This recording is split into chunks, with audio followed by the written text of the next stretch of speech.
और वहीं रहने लगा। तो समुद्र तट पे रह रहा था। अब रावण चल दिया मारीच से मिलने। ये कथा यहीं पर थोड़ी देर रुकेगी। अब आगे भगवान भोलेनाथ कहते हैं कि यहाँ राम जैसी जुगुति बनाई। तो यहाँ पार्वती और श्री रामचंद्र जी ने जो युक्ति रची, जो सोचा, भगवान ने इधर क्या किया, इतना बड़ा युद्ध किया, तो वो कथा पार्वती जी सुनो। देखो ये कथा हम नहीं सुना रहे हैं, हम तो खाली बैठे हैं फोटो, ये फोटो है खाली। कथा तो हनुमान जी सुनवा रहे हैं, कथा ये भगवान भोलेनाथ पार्वती जी को सुना रहे हैं।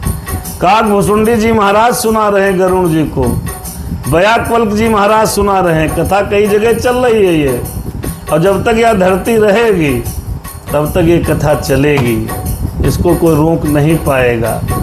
राम कथा चलेगी, कोई सुने और चाहे न सुने, जिसकी इच्छा है वो सुने भैया, जिसको राम से प्रेम है वो सुने। पापी तो वैसे नहीं सुन पाएंगे, रावण ने तो कहा है, अरे होई है हे भजन न तामस देहा। तामसी और राक्षसी प्रवृत्ति के लोग श्री राम कथा नहीं सुन पाते हैं। सुनना तो चाहते हैं लेकिन भैया सुन नहीं पाते हैं।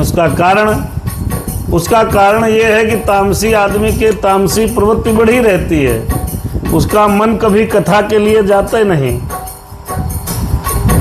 जैसे उनका महात्मा जो है अंधकार में है, जब रोशनी नहीं होगी तो रास्ता दिखेगा ही नहीं। तो सुनना जिसको होगा वो सुनेगा। भगवान भोलेनाथ उमा जी से कहते हैं, हे पार्वती,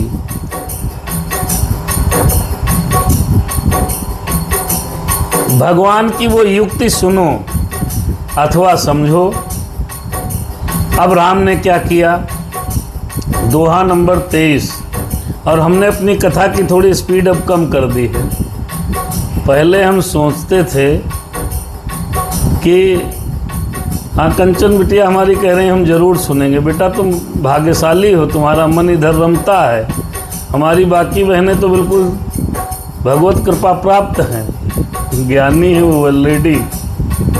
तो स्पीड इसलिए कम कर दी कि बहुत जल्दी में क्या पढ़ना, तो जीवन भर चलना है, तो हम भी समझ के पढ़ें। कुछ अपने लिए भी तो समझना है साहब, सब समझाने थोड़े है। स्वांता सुखाय तुलसी रघुनाथ गाथा, तुलसीदास जी ने शुरुआत में ही लिखा है श्लोक नंबर 1-2 में कि यह रचना मैं अपने सुख के लिए कर रहा हूँ। स्वांता सुखाय, तो ये कथा मैं अपने सुख के